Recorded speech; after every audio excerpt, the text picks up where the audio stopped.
right, welcome back, everyone. So you can see I am currently on the road yet again. Some good stuff in the works yet again. Hopefully a lot of which I can tell you all about soon. But folks, there's some big stories tonight. You might remember these stories going into, of course, the origin of the virus.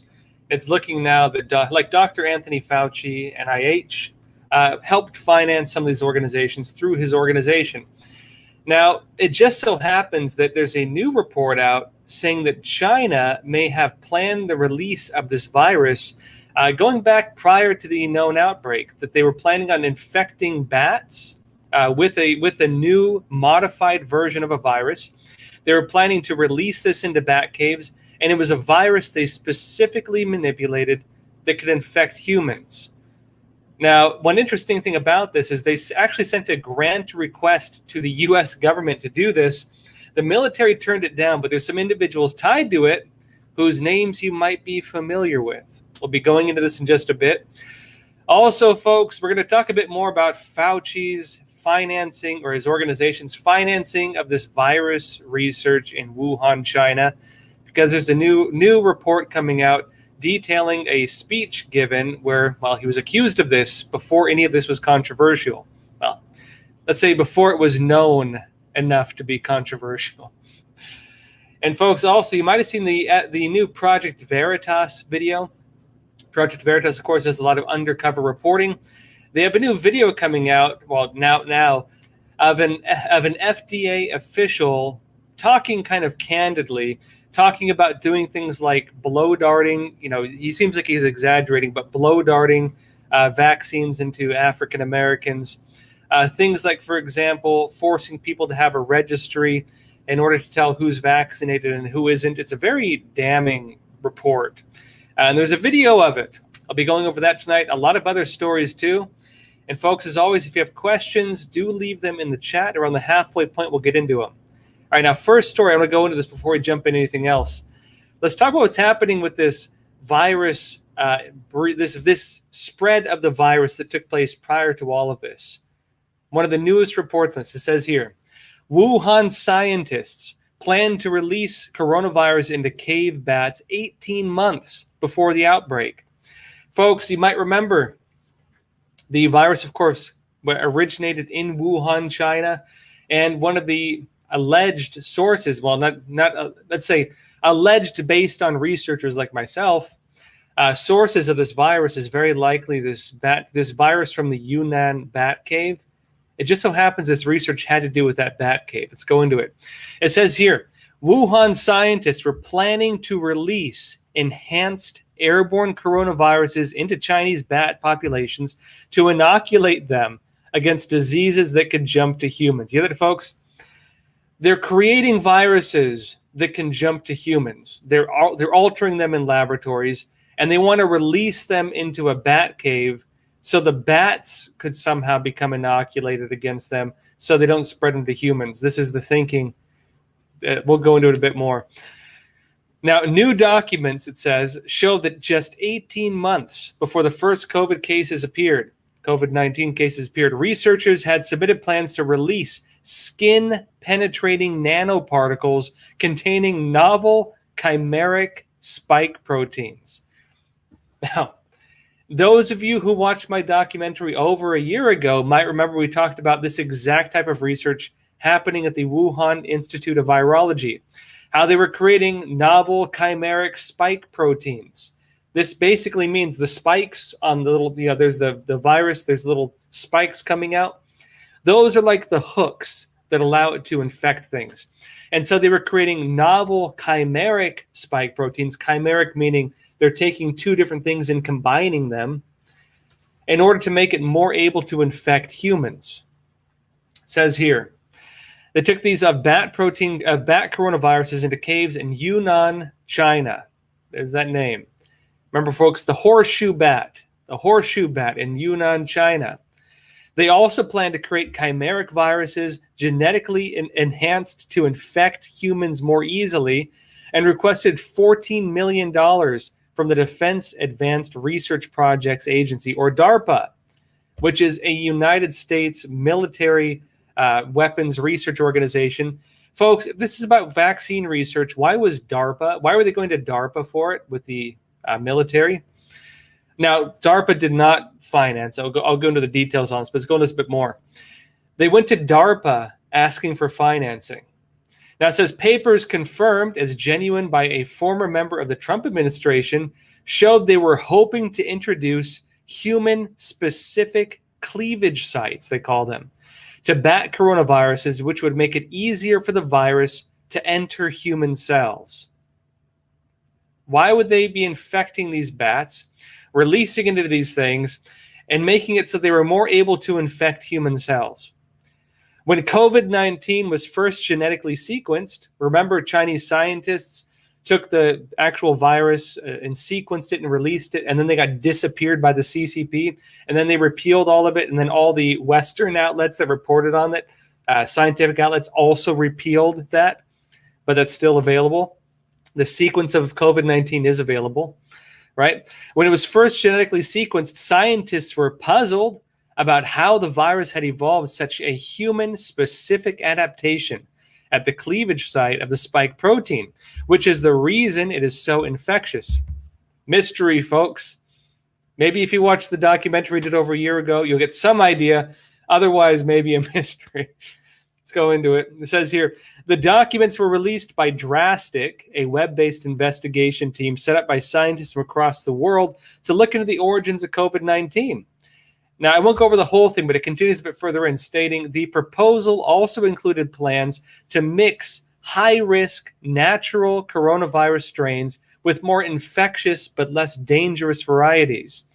And it says a bit further in, guess who's involved with this? A name you might know. The bid was submitted by British zoologist Peter Daszak of Eco Health Alliance. Does that name ring a bell? The recently released documents talking about how Dr. Anthony Fauci, his organization, was financing this type of research happening in China. Again, gain-of-function research. Folks, that was through Eco Health Alliance. And here you have Eco Health Alliance involved in this exact program, of course, writing the proposal for it, asking for grants to work with the Chinese Communist Party's laboratories to create new viruses that are more able to infect humans and release them into the very bat cave, this or one of the bat caves in the area, that's the main suspect of the origin of COVID-19. Now, we can't jump to conclusions here, but it seems like there's certainly a pattern, right? Going a bit further.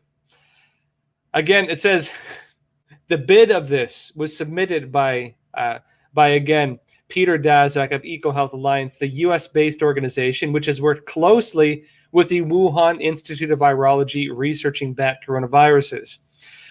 Now, it says also the team members included someone else you might know, Dr. Shi Zhengli, the quote-unquote bat woman of China.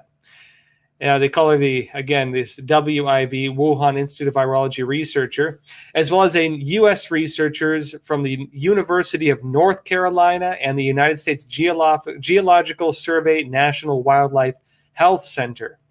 Now, DARPA, U.S. military advanced weapons program researchers, refused to fund this work. They refused to do it. And why did they refuse?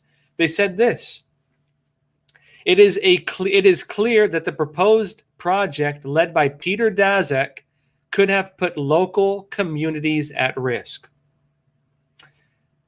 Maybe it did, folks. This is DARPA.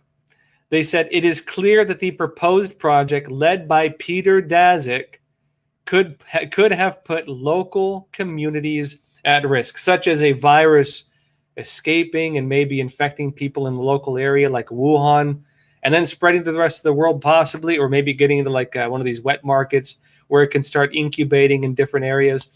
Maybe something like that. Now, they warned this, and they said the team had not properly considered the dangers of enhancing the virus or releasing a vaccine by air. And folks, do you know what it's called? And they even say it. Do you know what it's called when you enhance a virus like this? It's called gain-of-function research. Now, again, gain-of-function research is the research that Dr. Anthony Fauci's organization was financing through the individual mentioned in this report who filed for this grant. Again, Peter Daszak and EcoHealth Alliance, doing the exact type of research, gain of function, that DARPA said, again, is clear that would put local communities at risk, and said that they had not properly considered the dangers of enhancing the virus or releasing a vaccine by air. Now, it's interesting to see how this is panning out. Now, if you want to read about some of this stuff, again, check out the documentary I did last week. You can still find it on YouTube and on Epic TV. Because, frankly, we talk about a lot of the research they were doing on this. But this is new. This grant is very new. And this grant does suggest, again, folks, this was 18 months before the first case, meaning, well, 18 months, maybe they had time to develop something. Maybe something happened along the way. Who knows? But it does seem that what was once conspiracy and not allowed to be discussed is suddenly able to be discussed, and suddenly not sounding a whole lot like conspiracy anymore. And also, folks, remember as well that Dr. Anthony Fauci, according to his emails, seemed to be interested in preventing people from researching the origin of the virus, especially as it relates to the very things that he may have been involved in, such as gain-of-function research, such as the Wuhan Institute of Virology, such as EcoHealth Alliance. And folks, it does seem to be the case that maybe there's a reason why they didn't want people researching this, because the research is coming out and it doesn't look very good. Now, folks, I've mentioned a few times Crossroads is totally demonetized by YouTube, but luckily we do have sponsors, and tonight's episode is brought to you by Secure. That's S-E-K-U-R. Over 155 million Americans were affected by data leaks in 2020. The average American had their data stolen about 4 times over the year. People get anxious because they can't protect their online data or their activity. But now there's a new email and messaging app called Secure, that's S-E-K-U-R, that can give privacy and security for sending emails and messages. Secure's server and data center are hosted in Switzerland.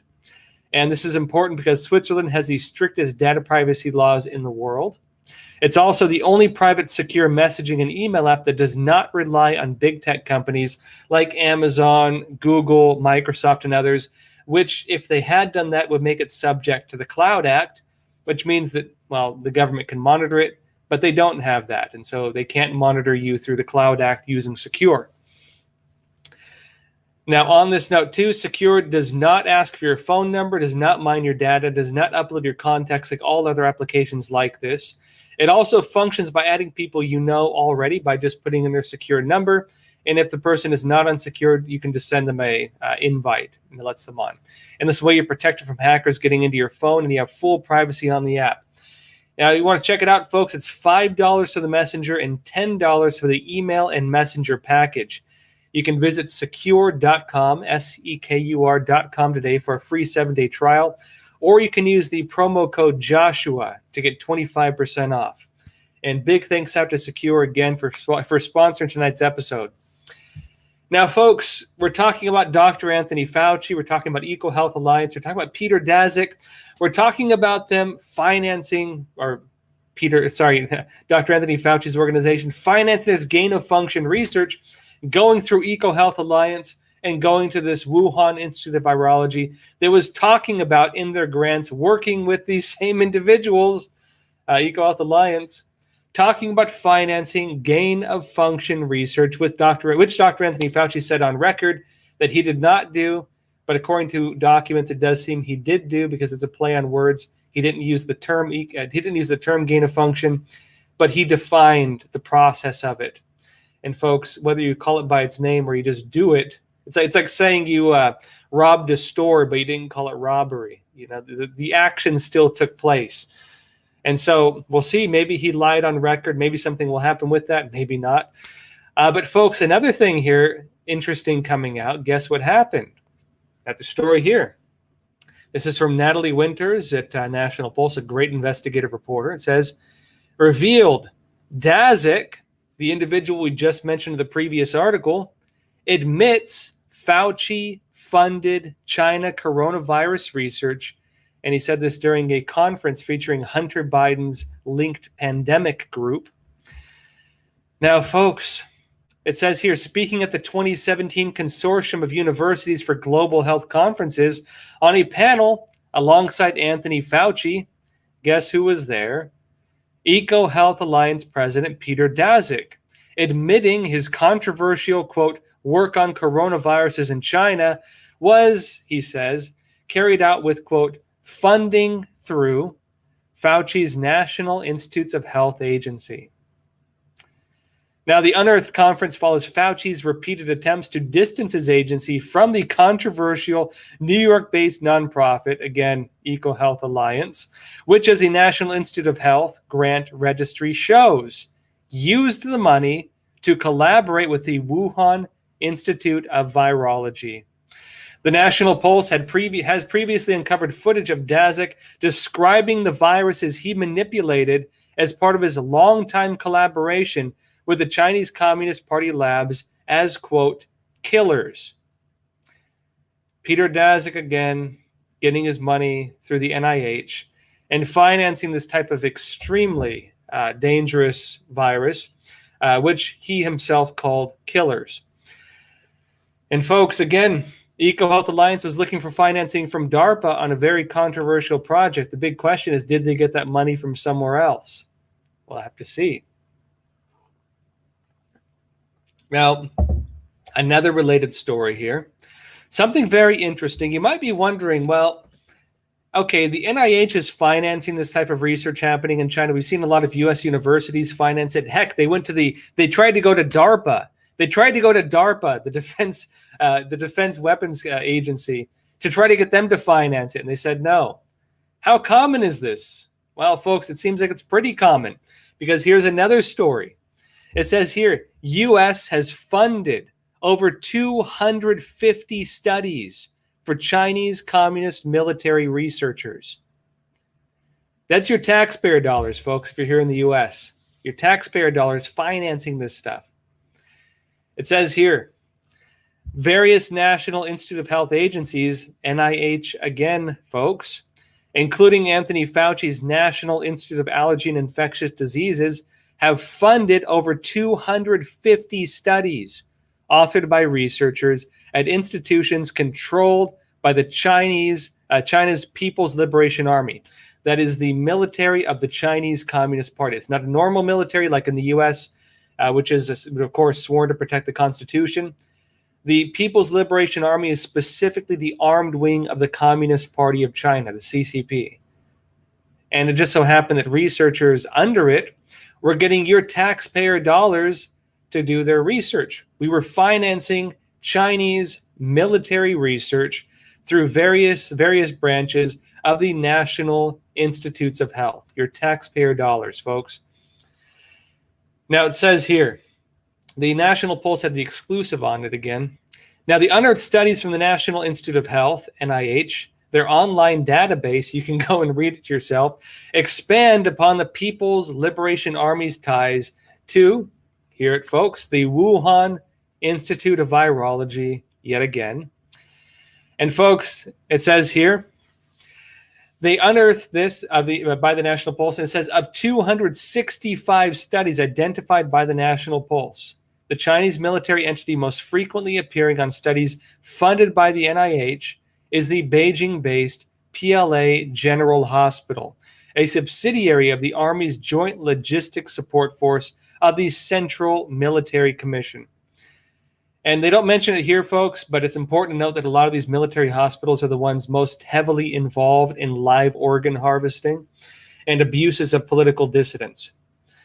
And so, folks, if you had one of these Chinese military hospitals getting financing from the NIH, there could be a whole lot more than just unethical uses of viruses going on. Because, again, these military hospitals are the ones most deeply involved, especially the PLA General Hospital in Beijing, the ones most heavily involved in live organ harvesting in China as well. That's your taxpayer dollars at work, folks, financing, again, this type of research happening in China through, again, the NIH, and, again, tied to, once again, Dr. Anthony Fauci. Seems like there's a pattern here. It does seem to be that a broader picture is getting painted as more stories come out. And of course, folks, I'll be going over these as they come out. That said, again, it's great seeing you all here. Stick around. In about around the halfway point, we are going to go into questions. So if you do have questions, please leave them in the chat. Yeah, just checking you out. Section 215, he said, thank you, Josh. My pleasure, and thanks for being here. Robert Hubbard, he said, what you suppose the child sniffer is? I know what you're talking about. CFS, he said, repeat after me, I am toast. You guys crack me up. Grammy Annan, he said, yes, money laundering. Possibly. You never know with these things. Again, folks, if you have questions, do leave them in the chat. If you, it does help us to find them more easily if you put question ahead of them. For you folks on Epoch TV as well, be sure to leave your questions in the chat. In a bit, we'll get into them. First, though, I want to get into a little more information because, of course, we're talking about the novel coronavirus, a.k.a. the CCP virus, a.k.a. COVID-19. And folks, this isn't just a China thing at this point. Of course, looking into the origin of it's one thing, and this cooperation of U.S. agencies with it, especially tied to Dr. Anthony Fauci and their middleman, which appears to be EcoHealth Alliance.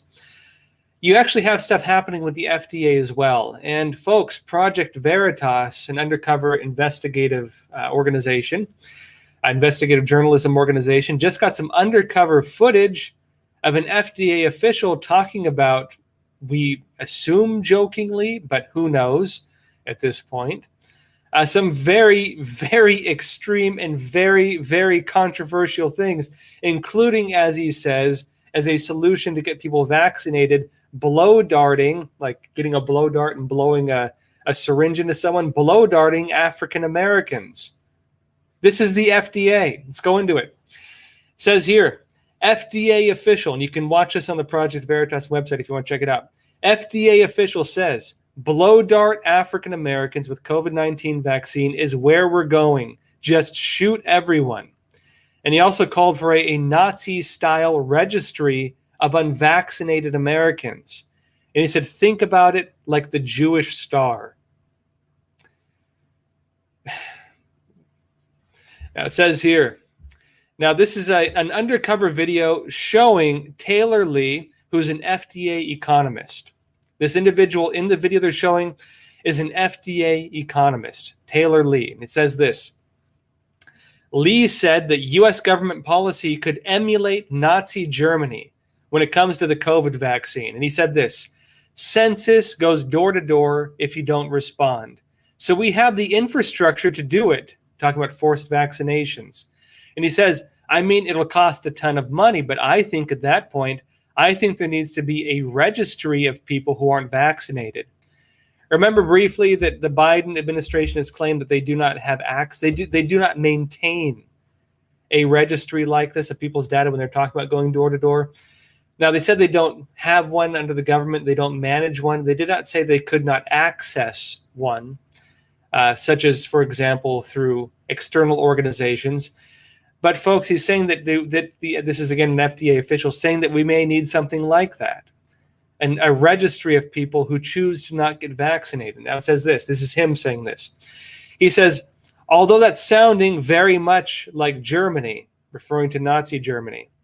And he says, Nazi Germany, I mean, think about it like the Jewish star in terms of, again, having a registry of unvaccinated Americans. Again, the Jewish star, something to identify you as an underclass citizen under a tyrannical regime.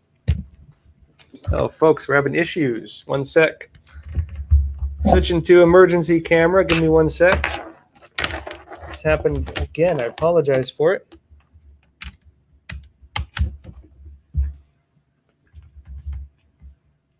One sec, folks. Apologize for the Communists established power in Russia. After Mussolini, Adolf Hitler then appeared in Germany with the idea of National Socialism. Just as Lenin targeted wealthy farmers, and the Chinese Communist Party's Mao Zedong targeted landlords, Hitler also targeted a single group of people for his state system to struggle against, the Jews. To say that Nazism, fascism, and Leninism have nothing to do with socialism or communism is simply untrue. The Antifa organization isn't about targeting real fascism as it claims. Rather, it's a strategy for a power grab. With anti-fascist action, the communists pushed the people into a Nazi system that was still under the socialist ideas that were sweeping the world.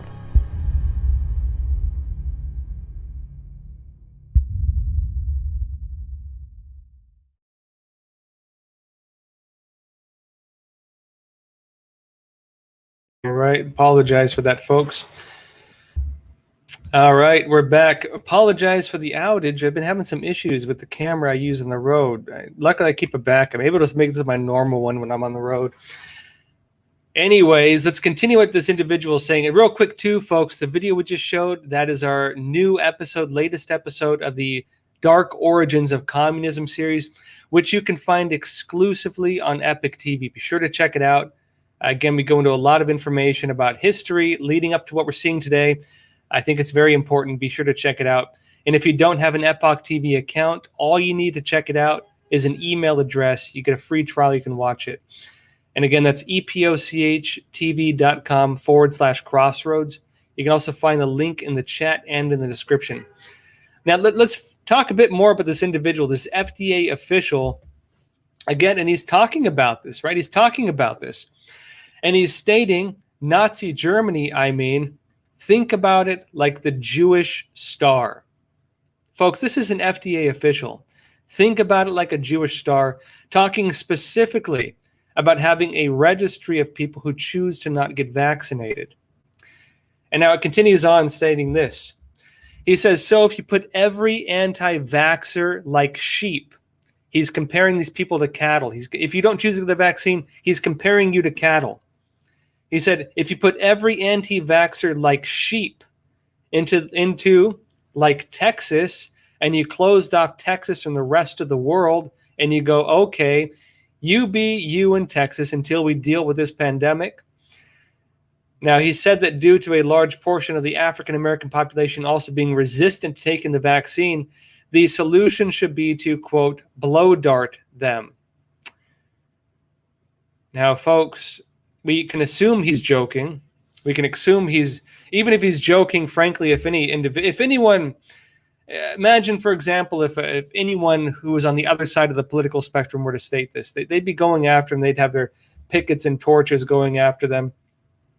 This guy's talking about, again, rounding up people like sheep, putting them into an area, he says, like Texas in this case. He's talking about blow darting African Americans specifically. And he's talking about forcing people to wear some kind of identification. And he's comparing it to the Jewish star. And he's actually comparing this to, in a positive light, talking about what the Nazis did to the Jews. And he's talking about this as policy that should be adopted by the United States. This is an FDA official. Again, that's Taylor Lee, an FDA economist, caught in an undercover camera by Project Veritas, an undercover investigating organization. You can find, if you want to watch the video of that, you can find it on the Project Veritas website as well. Well worth watching, folks, because it's just candid video. It's just candid video of these people talking. And frankly, whether or not he's joking, we've seen a lot of things that we never imagined possible happen over the past year.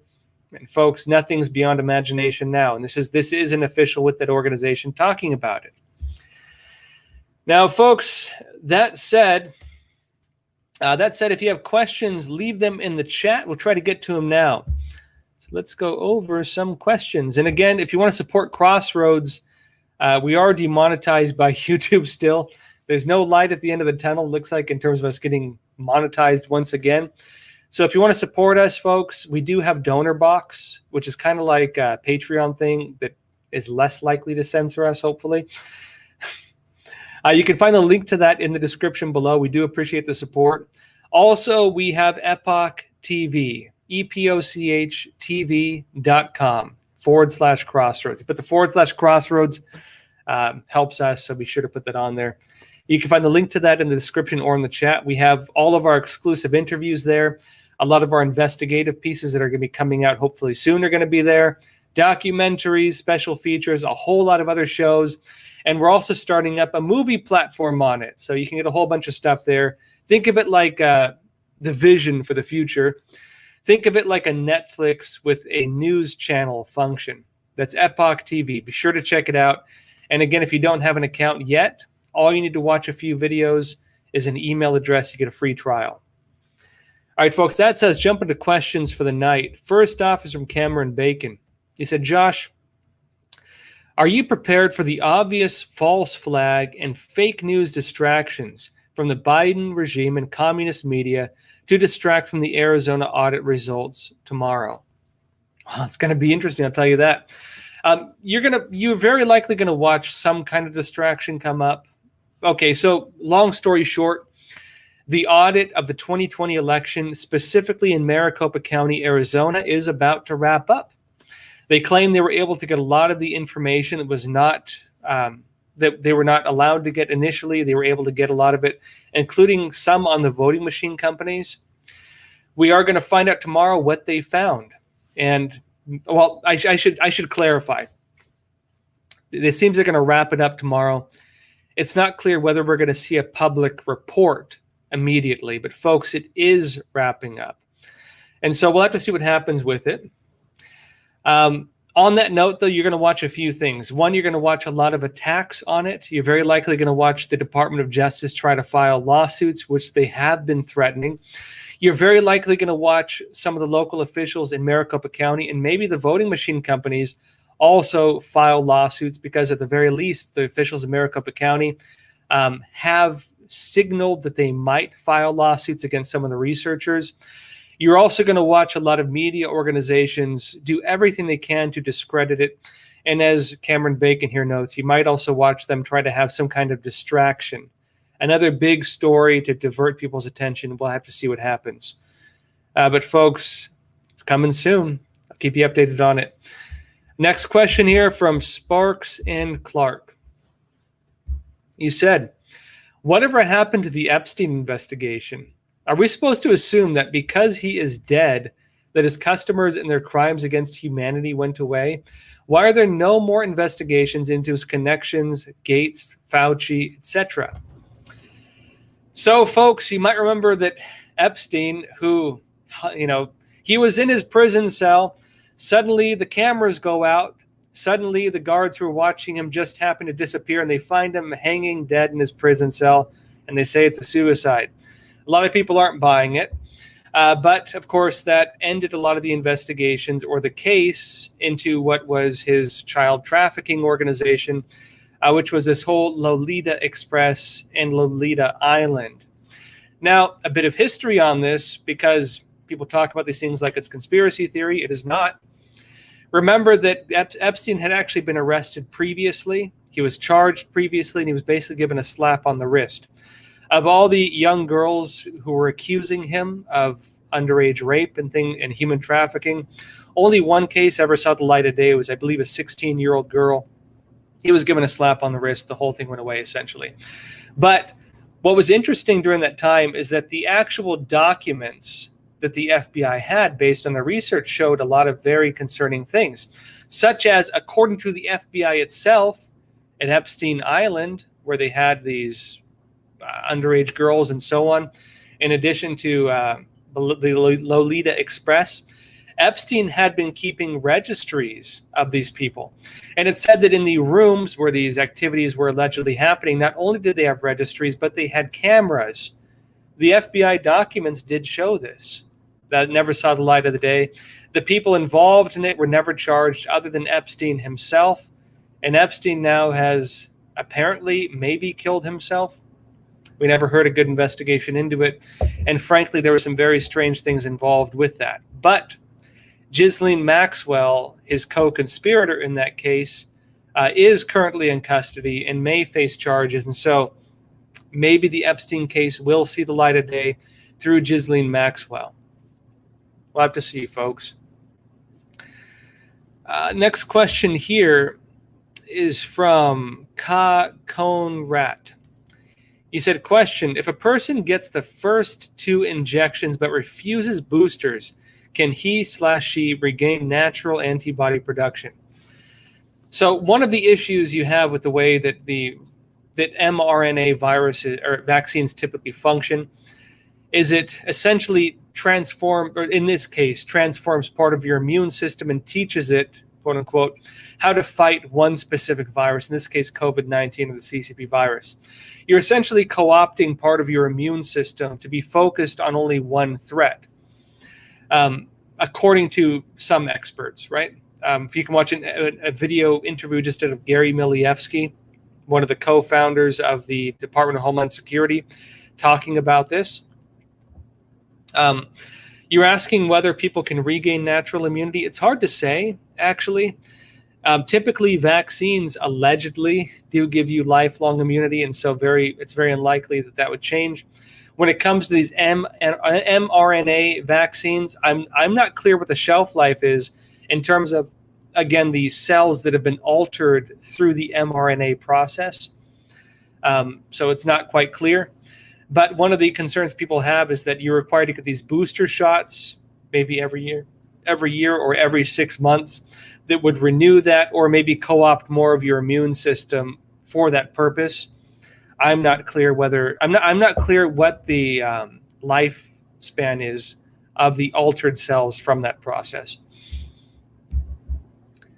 Another question here is from Lupgaru666. He said, Joshua, could you or your people at Epoch Times look into what happened to Vietnam veteran Pete Lopez and others, Lonnie Underwood, Jeffrey Smith, Nuri Fipe, Todd Abbott, Randy Klaus? I'm not familiar with these names, but I will make a note of them. Thank you. Another question here is from Karen Milk. He said, question, what is the most likely reason for the hysterical vaccine push, ignoring natural immunity in science? Well, this is actually one of the biggest questions people have, those who may be concerned about the safety of the virus. Aside from data coming out showing that the effectiveness of the vaccines does drop over time, showing that with all these mutations coming out of the virus, and this virus is still mutating in a lot of different ways. In fact, a new variant just emerged yet again. I believe in Kentucky, they found it at a senior home. Another variant on the list. In addition to, again, the vaccines currently not being able to defend, it seems, as well, if at all, against some of these variants, and some of the concerns people have with that. A lot of people are also looking at the politics of the vaccine mandates and noting that, hey, why does it not keep into account antibodies, natural antibodies, if someone has been infected with the virus and has recovered?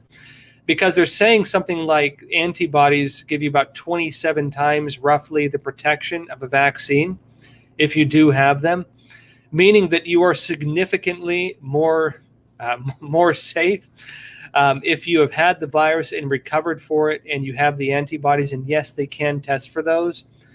Why is that not recognized as a form of clearance when it comes to designating you as safe? If, in fact, the vaccine mandates are for public safety. If, in fact, that is the reason behind it, why are they not being considered as a factor that would allow you to have your freedoms back? If you're not a threat, in fact, you're even less of a threat if you have that than someone who's had one of the vaccines. Why is it not being considered? Now, over in Israel, they did make this part of the vaccine passport system where if you could show you had the antibodies, you could get your vaccine passport just as if you had been vaccinated. This is a very legitimate question. Why is it not recognized? And, I don't have the answer to that because you'd have to get into their heads. But it does, in fact, ignore science. And the same people telling you to trust the science are the ones silencing doctors, are the ones silencing medical professionals. For example, in Australia, threatening them with prosecution if they say something different. The same people saying that are the ones ignoring medical science when it comes to natural immunity, again, antibodies. And on that note, too, why is monoclonal treatment, again, antibody treatment, which notably you can only get from people who have not had the vaccines, why is that not being treated as well? Or, sorry, why is that being restricted through federal government intervention? Because states like Florida were giving this out as a way to treat patients, and it was saving lives in hospitals. Suddenly on September 13th, the federal government intervenes and starts regulating the supply of that, puts a squeeze on it, And now a lot of hospitals can't get it. They're saying this is going to kill people. Why is the federal government doing that? If, again, this is about saving lives. And if there really is a shortage, why are they not speeding up the process of production as they try to deal with this virus situation? If this is really about saving lives, if this is really about science, if this is really about protection, why are these other factors not being included? Frankly, I think these are very legitimate questions to be asked. And I think these are a lot of the questions people have when it comes to them being wary of what's happening.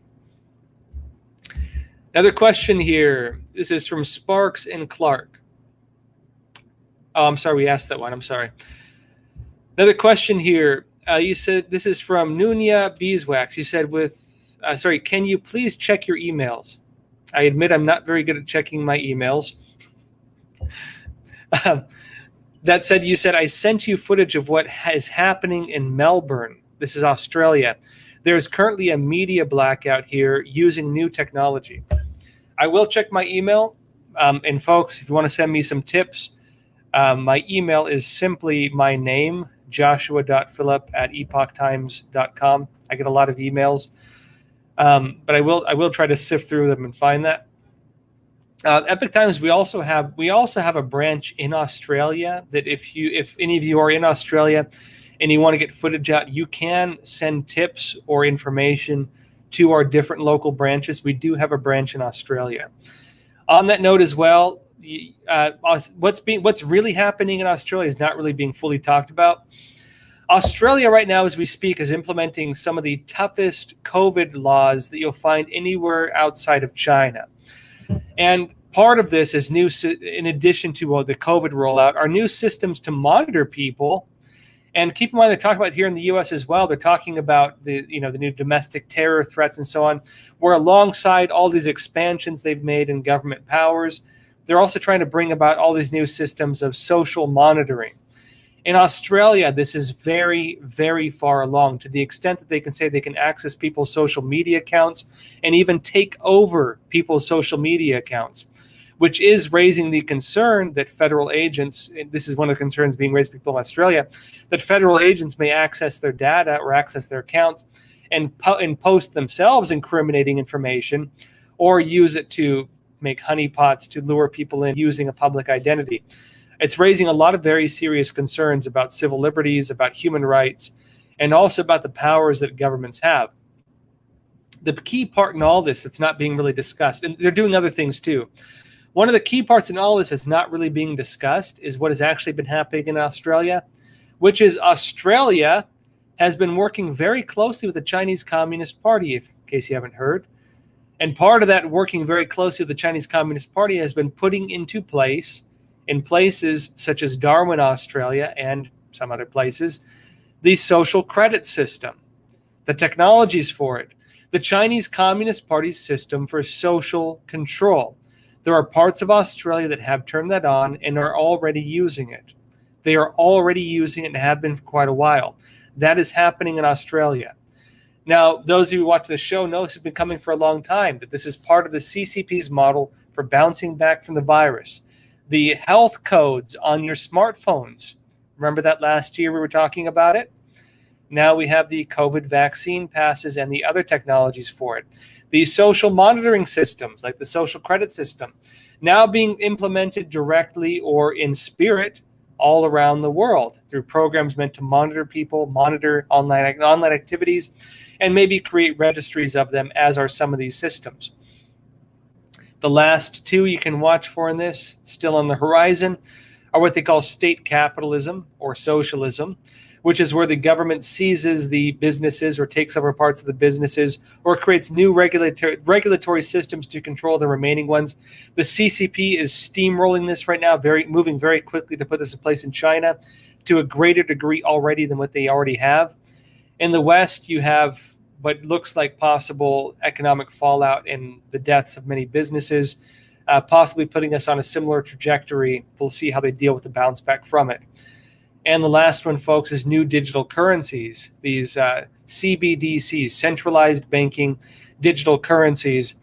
And already, folks, you have some of these heads of banks in the US and elsewhere talking about the need for CBDCs.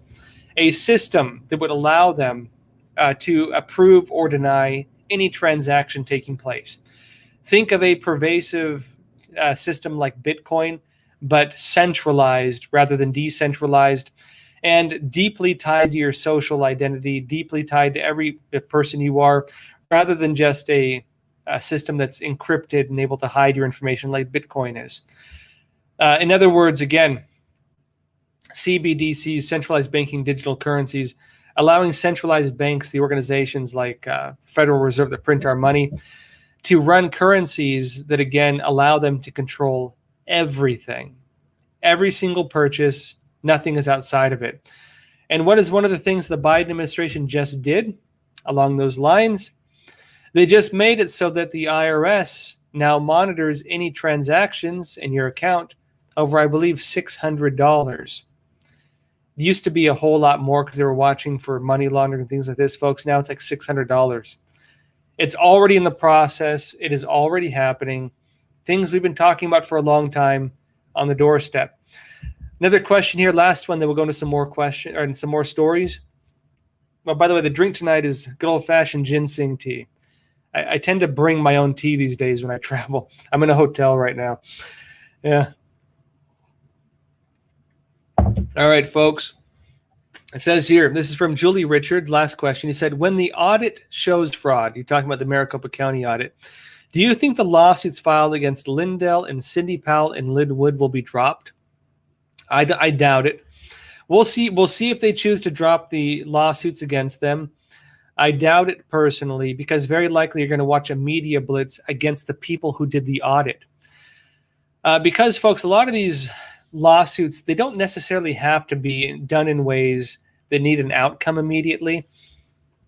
It can be instead, for example, lawyers being paid by the hour, who can basically try to keep cases going indefinitely to bankrupt people or make examples of them, or at least drive it past, let's say, 2022 and 2024, the next elections, to ensure that any changes they put in place are not taken out of place.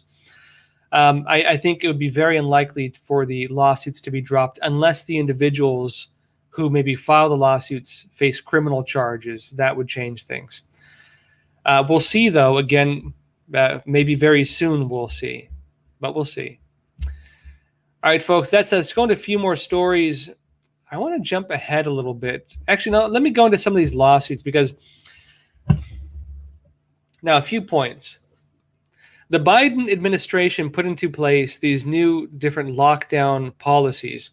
Among them, for example, are things that make it so companies with over 100 employees are required to have their employees vaccinated or show proof that they are not infected with the virus every 2 months.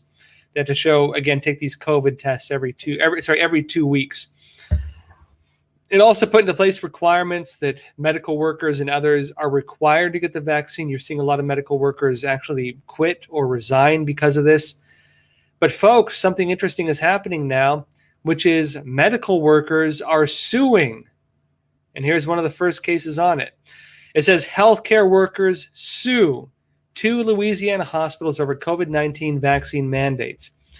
And it states here, it says dozens of healthcare workers are suing 2 hospital networks in Louisiana over their COVID-19 vaccine mandates for employees, arguing that studies have shown the vaccines do not prevent the transmission of the virus. Again, they changed the definition of vaccine and vaccinations to do that. Now, lawyers for the plaintiffs said they are in other words, to say that the vaccines are effective, essentially. They changed the definition of vaccines. It says here, lawyers for the plaintiffs said they are seeking temporary and permanent injunctions against vaccine mandates that were handed down by the Ochsner Lafayette General Medical Center and Our Lady of Lourdes Regional Medical Center. The lawsuit filed against Ochsner stipulates that citizens of Louisiana have a fundamental right to decide whether to obtain or reject medical treatment under the state constitution. Previous court rulings about informed consent and privacy concerns and state law. Citing claims that the COVID-19 vaccines do not prevent the transmission of the virus, The lawsuit said that they're unnecessary, the vaccines they're claiming. Officials with the Center for Disease Control and Food and Drug Administration have said that while the vaccines don't always prevent transmission, they protect against serious symptoms of COVID-19. That is their claims. But again, one of the first lawsuits on this taking place from medical workers. There are others as well. Also, folks, United Airlines employees are also joining in these lawsuits. And get this. This one's interesting because it talks about religious liberty. It says here, United Airlines employees filed lawsuits against company United Airlines over COVID-19 vaccine mandate. United Airlines employees filed a lawsuit against the company's COVID-19 vaccine mandate coming weeks after the firm announced that they would have to get the shot by September 27th. 6 employees so far. It says 6 employees said United Airlines failed to provide accommodation for individuals who choose not to get vaccinated. They said, we filed this lawsuit to protect the rights of honest, hardworking United Airlines employees who have religious or medical reasons to not receive COVID-19 vaccines. And folks, you can still get medical exemption. You can still get religious exemption. And if they deny you that, you can probably sue them like you're seeing right here. United has refused to grant any accommodations for these employees and are scared by United Airlines. They said they're scared by United's draconian measures that forces them to either get the vaccine or lose their job. And Mark Paletta, a senior at Schaefer Jaffe representing the plaintiffs, said in a statement, according to Fox Business, he said that's unacceptable in America. United Airlines did respond to this, and they said in a memo that they sent to Epoch Times after we requested a comment. They said earlier this month, they said with a religious or medical vaccine exemption, people who have these, who regularly come into contact with passengers will facilitate indefinite unpaid leave. Will face indefinite unpaid leave starting October 2nd and will not be allowed back on the job until the pandemic recedes. So, folks, in other words, this may be a violation of the freedom of religion. If it's a violation of freedom of religion, it's unconstitutional. And here we see United Airlines themselves saying they will not recognize this, it seems. Now, the company also said it will not be allowed. It will not be allowed. It will not be allowed on the job, these employees, until the pandemic recedes. The company also said it will place other employees who don't come into contact with passengers, including baggage handlers, on unpaid leave until it can find a way to routinely test them for COVID-19 and mask wearing. So, again, you have a few lawsuits starting. This is just the beginning. I guarantee you're going to see a whole lot more across the country.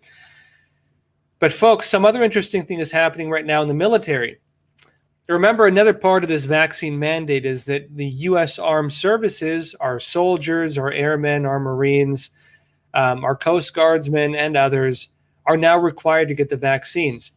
Now, there's a push that if they get fired from the military, that they get court-martialed or whatever, that they get, again, let's say, not that it's not taken in a negative sense, that it can be a honorable discharge rather than a dishonorable discharge. The Biden administration seems to be pushing to make it so that if they get discharged from the military over not wanting to get the vaccine, that it becomes a dishonorable discharge, which is a huge stain on your permanent record, makes it very hard to get employment, and would really damage a lot of our armed service members if they choose not to get vaccinated, if they do that. But, folks, if you're in the military, you can get medical exemption. You can get exemption based on your religious beliefs. You can get religious exemption. And now you have some of these different branches getting accused of asking unethical and possibly illegal questions to troops who are requesting this exemption. Let's go into it. It says a recent Department of Defense memorandum for chaplains, these are the priests or pastors in the military, specifically of the Coast Guard in this case, includes multiple highly invasive questions about the sincerity of the faith and practice of guardsmen seeking religious exemptions from the vaccine for COVID-19. The important part of this, folks, this is specifically a letter that had been sent to the Coast Guard's chaplains that they're required to ask people, but this was sent by the Department of Defense itself, according to this. Now, this is what they're saying. They said, have the member describe how they consistently keep the tenets of their faith and demonstrate those in their daily life. Ask them to be as specific as possible. The memo directs the chaplains to ask the exemption seeker. So, folks, if you say it's against my religion to get this vaccine because maybe you say it has aborted fetal tissues, they're going to be asking you, if you're in the military, they said, have the members describe how they consistently keep the tenets of their faith. They're going to be measuring you, it seems, on how closely you follow your own religion and questioning you possibly based on that. And again, how do you demonstrate your beliefs in your daily life? Ask them to be as specific as possible, probably because they want to try to use us against them. That if they're documenting this, again, and they said this as well, put these specific acts or lack thereof in the memo. They're saying put this in the memo. They want a record of it. Now, the chaplains are being told to do this, and it refers to a record they are able to create of their interview with the requester. This is your conversation with your priest. This is a conversation with the head of your religion, being required by the Department of Defense to ask you questions about what is your belief, how closely do you follow your belief, be as specific as possible, and documenting it related, again, to you seeking exemption religiously for COVID-19, the vaccine for it. Now, a copy of the questions section of the memo was made available to the Epoch Times. We received this, which was also verified that it is in fact a Department of Defense product authored by Lee Amanda M. CDR. A civil liberties attorney told this to the Epoch Times, saying that such questions are not legal. If you have been asked this by the military, if you are an armed service member and you've been asked these questions, according again to a civil liberties attorney that we discussed with, they may be violating the law, folks. They're saying this is illegal for the military to be doing. And this is what the individual said to us. Almost none of the questions in that memo are appropriate, although some are certainly more inflammatory and offensive than others. The only obligation the service member has is to establish that they have a sincerely held religious belief that is being substantially burdened by the government. And folks, in America, we have freedom of religion, we have freedom of belief. That does not mean you have to follow one of the state-recognized religions. If you're not a Muslim or not a Christian or not a Catholic, you can have other beliefs. And in America, too, you can even kind of make up your own belief if you want to and get religious exemption for it. That's the way our system works. In America, you have freedom of belief. And if it is against your belief, if it is against your religion to not get this, folks, if it is against your belief in your religion to get this, then again, that could be a violation of your religious liberties. Now, the quote I read a bit ago was from First Liberty Institute General Counsel Mike Berry, who told this to the Epoch Times, and he continued, saying the government has no authority and no legitimate basis to ask the sorts of questions that are in the memo, and it demonstrates overt hostility to religious beliefs. Meaning, folks, if you're getting these questions, you probably can sue them. You can probably file lawsuits, and frankly, if it goes to the Supreme Court, which some of these very likely will, if the organization doesn't back down before then, you just might succeed. Because again, folks, this is not constitutional. All right, folks, it's getting late, so we'll call it a night here. Actually, no, we got time for just one more, and I'll make this just one more because you all might like hearing it. Guess who's back in the headlines? President Donald Trump, former, depending on how you want to say it. And folks, what is he now doing?